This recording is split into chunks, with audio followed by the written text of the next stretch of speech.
ಎಲ್ಲರಿಗೂ ನಮಸ್ಕಾರ. Welcome to ಪುಷ್ಪ ದಿನಚರಿ. KSRTC ಬಸ್ ಹತ್ಕೊಂಡು ಎಲ್ಲರೂ ಪ್ರಯಾಣ ಮಾಡ್ತಾರೆ. ಆದರೆ ನಾನು KSRTC ಬಸ್ ಹತ್ಕೊಂಡು ಮೆಹಂದಿ ಹಾಕ್ಕೊಂಡು ಹಾಸನ ಬಸ್ ಸ್ಟ್ಯಾಂಡ್ವರೆಗೂ ಬಂದ್ವಿ. ಹಾಸನ ಬಸ್ ಸ್ಟ್ಯಾಂಡಿಗೆ ಬಂದಾಗ ನಮ್ಮಮ್ಮ, ನಮ್ಮ ಚಿಕ್ಕಪ್ಪ, ನಮ್ಮ ಚಿಕ್ಕಮ್ಮ, ಅತ್ತೆ, ಮಾವ ಎಲ್ಲರೂ ಬಂದಿದ್ರು. ನಾವು ಬಸ್ ಹತ್ಕೊಂಡು ಹಿರಿಸಾವೆಗೆ ಬಂದ್ವಿ. ಹಿರಿಸಾವೆಗೆ ಬಂದಾಗ ಒಂದು ಶಾಪಲ್ಲಿ ನನಗೆ ಲೇಡಿ ಫೋಟೋ ನೋಡಿ ಸಿಕ್ಕಾಬಿಟ್ಟೆ ನಗು ಬಂತು. ಪಾಪ ಅವ್ರು ರೀಲ್ಸ್ ಮಾಡ್ತಾಯಿದ್ರು, ಅವ್ರನ್ನ ದೃಷ್ಟಿಪಟ್ಟು ಮಾಡಿಟ್ಬಿಟ್ಟಿದ್ದಾರೆ. ನಮ್ಮ ಪೃಥ್ವಿ, ನನ್ನ ತಂಗಿ ಎಲ್ಲ ನಮ್ಮನ್ನ ಕ್ಯಾಚ್ ಮಾಡಿಕೊಂಡ್ರು. ಹಿರಿಸಾವೆ ಬಸ್ ಸ್ಟ್ಯಾಂಡಿಂದ ಸ್ವಲ್ಪ ದೂರ ಹೋಗಿ ಆಟೋ ಹಿಡ್ಕೊಂಡು ಆಟೋದಲ್ಲಿ ಸಾಗಬೇಕಿತ್ತು. ನಾವು ಸ್ವಲ್ಪ ಮುಂದೆ ಅಮ್ಮ ಅವರೆಲ್ಲ ನಮಗೋಸ್ಕರ ಆಟೋದಲ್ಲಿ ಕಾಯ್ತಾಯಿದ್ರು.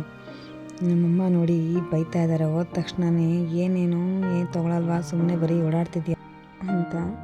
ನಮ್ಮ ಚಿಕ್ಕಪ್ಪ ದೂರ ಹೋಗೋದು, ಇಲ್ಲಿ ನೋಡಿದ್ರೆ ನೀವು ಈ ಥರ ನಿಧಾನ ಬರ್ತಿದ್ದೀರ ಅಂತ ಬೈತಾಯಿದ್ರು ನಮಗೆ. ನಾನು ಬೈರಿ ಅನ್ನೋದಕ್ಕೆ ಅವರು ಸುಮ್ಮನಾಗ್ಬಿಟ್ರು. ಪಾಪ ನಮ್ಮ ಚಿಕ್ಕಮ್ಮ ಇವರು ಆಟೋದಲ್ಲಿ ಈ ಥರ ಹಿಂದ್ಗಡೆ ಕೂತ್ಕೊಳ್ಳೋಕ್ಕೆ ತುಂಬ ಖುಷಿಯಾಗುತ್ತೆ. ನನಗೆ ಹಿಂದ್ಗಡೆ ಕೂತ್ಕೊಳ್ಳೋ ಅವಕಾಶನೇ ಸಿಗ್ತಿರಲಿಲ್ಲ ಆ್ಯಕ್ಚುಲಿ. ಇವತ್ತೇ ಫಸ್ಟ್ ಟೈಮ್ ನಾನು ಹಿಂದ್ಗಡೆ ಹಿಂಗೆ ಆಟೋದಲ್ಲಿ ಕೂತಿರೋದು. ನೋಡಿ, ನನ್ನ ಸಿಸ್ಟರು, ನಮ್ಮ ಪಾಪು ಎಲ್ಲ ಕೂತ್ಕೊಂಡ್ವಿ. ನಮ್ಮಮ್ಮ ಬೈತಾಯಿದ್ರು ನಮಗೆ, ಹಿಂದ್ಗಡೆ ಯಾಕೆ ಕೂತಿದ್ರ, ಮುಂದ್ಗಡೆ ಬಂದು ಕೂತ್ಕೊಳ್ಳಿ, ಈ ಜಾಗ ಇದೆ ಅಂತ, ನಾವಿಲ್ಲೇ ಚೆನ್ನಾಗಿದೆ ಅಂತ ಅಂದು. ನಮ್ಮ ಆಂಟಿ ಬೇರೆ ನೋಡ್ಕೊಂಡು ನಗಾಡಿದ್ರು. ಇವ್ರು ನೋಡಿ, ನಮ್ಮ ಮಾವ ಇವರು ಯಾವಾಗ ರಾಕ್ ಆಗಿರ್ತಾರೆ. ಇವ್ರು ನನಗೆ ಏನಂತ ಕರೀತಾರೆ ಗೊತ್ತಾ, ಗಾಳಿ ಬೀಜ ಮಾರೋಳು ಅಂತ. ಊರಲ್ಲಿ ನೋಡಿದಾಗಲೆಲ್ಲ ಗಾಳಿ ಬೀಜ ಮಾರೋಳು ಬಂದುಬಿಟ್ಟಿದ್ದಾಳೆ ಅಂತ ಹೇಳ್ತಾರೆ.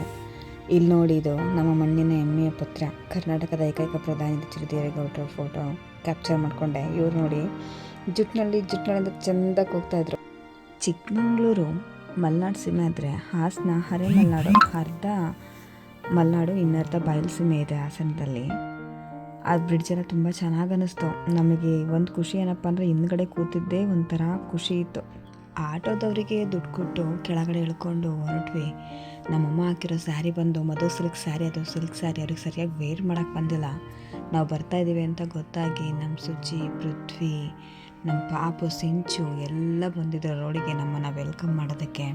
ನಂದಂತೂ ಎಲ್ಲರೂ ಫೋನ್ ತೊಗೊಂಡು ಯೂಟ್ಯೂಬ್ನ ಸಬ್ಸ್ಕ್ರೈಬ್ ಮಾಡೋದೇ ಆಗೋಯ್ತು. ಹೊಸ ಮನೆ ಬಂತು. ನಮ್ಮ ಅಕ್ಕ, ನಮ್ಮ ದೊಡ್ಡಕ್ಕ, ಅವ್ರ ಅಳಿಯ ಎಲ್ಲ ನಮ್ಮನ್ನು ವೆಲ್ಕಮ್ ಮಾಡಿದ್ರು.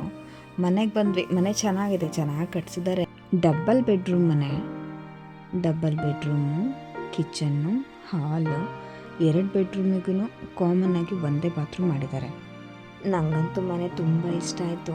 ಮನೆಗೆ ತುಂಬ ಜನ ರಿಲೇಟಿವ್ಸ್ ಬಂದಿದ್ದರು. ನಾವು ಯಾವಾಗಲೂ ಯಾರನ್ನ ಮೀಟ್ ಮಾಡಿರೋಲ್ವೋ ಅವರೆಲ್ಲ ಬಂದಿರ್ತಾರೆ. ಅದರ ಫಂಕ್ಷನ್ಸ್ ಅಂದರೆ ಅದೇ ಚೆನ್ನಾಗಿರುತ್ತೆ. ಅದಕ್ಕೋಸ್ಕರನೇ ಹೊಸ ಫಂಕ್ಷನ್ ಮನೆಗಳಿಗೆ, ಮದುವೆಗಳಿಗೆ ಹೋಗೋದಕ್ಕೆ ಒಂಥರ ಖುಷಿ ಅನಿಸುತ್ತೆ. ಎಷ್ಟೋ ವರ್ಷಗಳಿಂದ ಒಬ್ರನ್ನೊಬ್ರು ಮೀಟೇ ಮಾಡಿರಲ್ಲ. ಈ ಥರ ಒಂದು ಫಂಕ್ಷನ್ ಅಂತ ಅಂದ್ರೆ ಎಲ್ಲ ಬರೋದು, ಎಲ್ಲ ಬಂದು ಮಾತಾಡಿಸ್ತಾರೆ.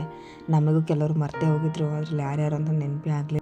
ಎಲ್ರಿಗೂ ಮನೆ ಅಂದರೆ ಒಂದು ದೊಡ್ಡ ಕನಸು. ಆದರೆ ಆ ಕನಸನ್ನು ನನಸು ಮಾಡ್ಕೊಳ್ಳೋದು ತುಂಬ ಕಷ್ಟ. ತುಂಬ ದುಡ್ಡು ಖರ್ಚಾಗುತ್ತೆ, ತುಂಬ ಹೆವಿ ಅಮೌಂಟ್ ಆಗುತ್ತೆ. ಇದಕ್ಕೆ ಮಿನಿಮಮ್ ಅಂತಂದ್ರೂ 40 ಲಕ್ಷದ ಮೇಲೆ ಆಗಿರ್ಬೋದು, 45 ಲಕ್ಷನೋ 50 ಲಕ್ಷನೋ ಆಗಿರ್ಬೋದು. ಯಾಕಂದರೆ ಇದಲ್ಲದೆ ಮತ್ತೆ ಮೇಲ್ಗಡೆ ಕೂಡ 2 ರೂಮ್ ಮಾಡಿದ್ದಾರೆ. ಯಾರಾದರೂ ಬಂದರೆ ಉಳ್ಕೊಳ್ಳೋದಕ್ಕೆ. ಅಲ್ಲಿ ಮತ್ತೆ ಬಾತ್ರೂಮ್ ಎಲ್ಲ ಇದೆ. ಬಾತ್ರೂಮು ಮತ್ತು ವಾಶ್ರೂಮು 2 ರೂಮ್ ಇದೆ. ಚೆನ್ನಾಗಿತ್ತು ಮನೆ ಮೇಲ್ಗಡೆ ಎಲ್ಲ ಹೋಗೋದಕ್ಕೆ. ಮೇಲ್ಗಡೆ ನಿಂತ್ಕೊಂಡ್ರೆ ಫುಲ್ಲು ವ್ಯೂಸು ಚೆಂದ ಕಾಣಿಸುತ್ತೆ. ಇಲ್ಲಿ ನೋಡಿದ್ರೆ ಯಾವ ಕಡೆ ತಿರುಗಿ ನೋಡಿದ್ರು ಮರಗಳೇ ಕಾಣಿಸುತ್ತೆ, ಹೊಲ, ಮನೆ, ಮರಗಳು. ಆದರೆ ಇಲ್ಲಾದರೂ ನೋಡಿ, ಎಲ್ಲಿ ನಿಂತ್ಕೊಂಡು ನೋಡಿದ್ರು ಬರೀ ಬಿಲ್ಡಿಂಗ್ಗಳೇ ಕಾಣಿಸುತ್ತೆ. 1-2 ಮರಗಳು ಕಾಣಿಸಿದ್ರೆ ಹೆಚ್ಚು. ಈ ಪ್ರಕೃತಿ ಮಡಿಲಲ್ಲಿ ಆರಾಮಾಗಿ ಶುದ್ಧವಾದ ಗಾಳಿ ತಗೊಂಡು ಜೀವನ ಮಾಡೋದ್ರಲ್ಲಿರೋ ಮಜಾನೇ ಬೇರೆ. ಅದು ಎಷ್ಟು ಕೊಟ್ಟರು ಸಿಗಲ್ಲ. ನಾವು ಬಂದು ಮುಹೂರ್ತ ಮಾಡ್ತಾಯಿದ್ವಿ. ಮುಹೂರ್ತ ಮಾಡೋ ಫೋರ್ಸಿಗೆ ನನ್ನ ತಲೆಯಲ್ಲಿರೋ ಹೂ ಟಪ್ಪನಂಗೆ ಬಿದ್ದೋಗ್ಬಿಡ್ತು. ಅದನ್ನು ಎತ್ಕೊಂಡು ಈ ಕಡೆ ಬಂದು ಹೊರಗಡೆ ಎಲ್ಲರೂ ಹೊರಗಡೆ ಕೂತ್ಕೊಂಡು ಫೋಟೋಂಗ ಹೊಡಿತಾಯಿದ್ರು. ಸೊ ನಾನು ಅವ್ರಿಗೆ ಮ್ಯಾಚ್ ಮಾಡಿದೆ. ಅಲ್ಲಿ ನೋಡ್ತೀನಿ ಸಂಗೀತ ಕಾರ್ಯಕ್ರಮ ನಡೀತದೆ. ನಾವ್ಯಾಕೆ ನಮ್ಮದು ಒಂಚೂರು ಟ್ಯಾಲೆಂಟ್ ತೋರಿಸ್ಬಾರ್ದು ಅಂತ ಅಂದ್ಕೊಂಡು ಬಂದೆ. ಒಂದೇ ಒಂದು ಸಾಂಗ್ ಹೇಳಿದ್ನಪ್ಪ. ಅವರು ಊಟ ಕೊಟ್ಟು ನನ್ನನ್ನು ಕಳಿಸ್ಬಿಡೋದ, ವಾಪಸ್ ಹೋಗ್ಬಿಡು ನೀನು ಅಂತ.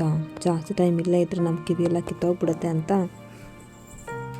ಹೇಳಿದ್ದಕ್ಕೆ ನಾನು ಬೇಜಾರು ಮಾಡಿಕೊಂಡು ಎಲ್ರಿಗೂ ಬಾ ಹೇಳಿ ಸೀದಾ ಆಟೋ ಹೊತ್ಕೊಂಡು ಅದೇ ಚಿಕ್ಕಪ್ಪ, ಚಿಕ್ಕಮ್ಮ, ಅತ್ತೆ, ಮಾವ, ಅಮ್ಮ, ಪಾಪು ಎಲ್ಲರ ಜೊತೆನೂ ಬಂದೆ. ಅವರೆಲ್ಲ ಹಾಸನ ನಿಲ್ಕೊಂಡು ಹಾಗೆ ಊರಿಗೆ ಹೋದರು. ನಾನು ಮಾತ್ರ ಚಿಕ್ಕಮಗಳೂರು ತನಕ ಪ್ರಯಾಣ ಬೆಳೆಸ್ದೆ. ಚಿಕ್ಕಮಗಳೂರಿಗೆ ಬಂದು ನನ್ನ ಬಾರಿ ಏರ್ಕೊಂಡು ಸೀದಾ ಮನೆಗೆ ಬಂದೆ. ಇದಾಗಿತ್ತು ಇವತ್ತಿನ ವ್ಲಾಗ್. ಆ್ಯಕ್ಚುಲಿ ನನಗೆ ಗಂಟ್ಲು ಸರಿ ಇಲ್ಲ, ತುಂಬ ಕೆಮ್ಮಾಗಿ ಹುಷಾರಿಲ್ಲದೆ ಗಂಟ್ಲು ಹಾಳಾಗಿಬಿಟ್ಟಿದೆ. ಹಾಗಾಗಿ ವಾಯ್ಸ್ ಚೆನ್ನಾಗಿ ಬರ್ತಾಯಿಲ್ಲ. ಸೊ ಯಾರು ಸಬ್ಸ್ಕ್ರೈಬ್ ಮಾಡಿಲ್ಲ ಮಾಡ್ಕೊಳ್ಳಿ ಪ್ಲೀಸ್.